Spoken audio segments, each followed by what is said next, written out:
Well, in the house this morning we have a Black Hawk CZT in for a map, and we've got an induction kit, a 4-jar S valve, and it's got a decat, but a homebrew decat where he's just knocked them out, and then a back box. So mods are back box, stock exhaust with the cats removed, 4-jar S valve, and an induction coat with a 3D printed map adapter.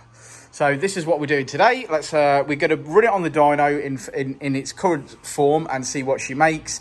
It has been tuned previously by another workshop as such, and we're going to see if we can improve on that, as it is allegedly a little bit lean, but let's find out.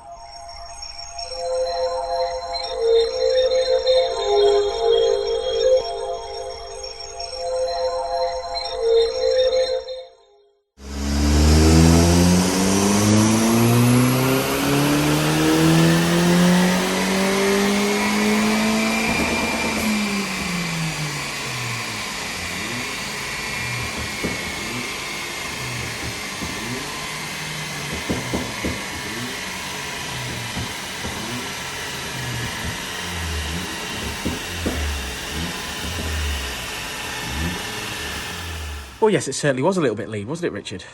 Yeah, it was. Started off, I believe, in the 14s, which is fine. But I mean, it's still like only a 13.5 at peak torque, peak power, and peak boost. I believe one of the problems with this car is that it was tuned without a dyno, without going into the workshop, without any health checks whatsoever. So basically flashed, and that's it. Yeah, and then it continues to written up to the end, but even at the very, very end of the rev range, it's only a 12.9. Yeah. So, okay, if the car's got a problem, that's fine. But, yeah, we can certainly find a mechanical issue if there is one. A mechanical issue, but we're going to start with a file that we know and trust. And then the mandate here is to make this car safe.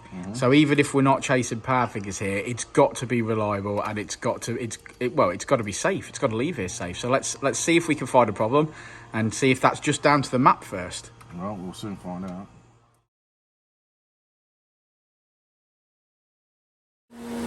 Quick update, it's also got a CZT version of the Ecutek front mount.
Mitsubishi Colt completed, and what a transformation it is. Hello, Rich. Hello. How you doing? I'm working at the same time. I'm going to try and remain still so I look like I'm not putting a cable tie on But this. you are putting a cable tie on. I'm putting a cable tie on this, yeah. So this car had been tuned previously. When I say tuned, I mean someone had plugged a laptop into it and said, on your bike, which is not a good way of doing things, but we're not here to advise other businesses how they're supposed to do things. So with a few health checks this morning, we realised that this car, yes, had some issues, but we had to start from scratch to address those issues, because obviously we can't rely on someone else's tune.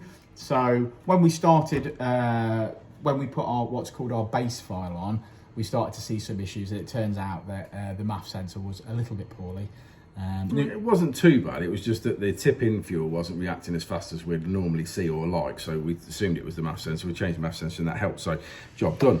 Which is possibly the reason that the other tuner was seeing a problem and then said he didn't want to continue doing anything with it. So, I mean, there's fors and against, but either or way, at that point, the car perhaps should have been put back to stock and the customer not charged, but that didn't happen.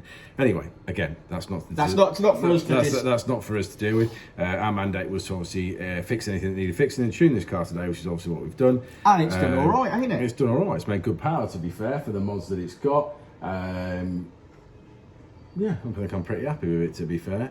We've set it up with some drop the bomb pops and bangs, which certainly does flame. People like, so that's all done. Should we have a look at the graph? Let's have a look at the graph.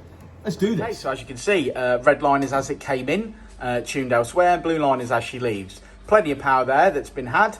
Well, it's just the time and effort that it's been taken on the dyno to get it where it needs to be, with Richard making his adjustments, and we finish on 212 brake horsepower, which is 190 at the wheels, and 217 foot-pound of torque. Now, considering this car's got a pretty stock exhaust with some decats and an induction kit, it's got a twin-pass Ecutek front mount intercooler on it.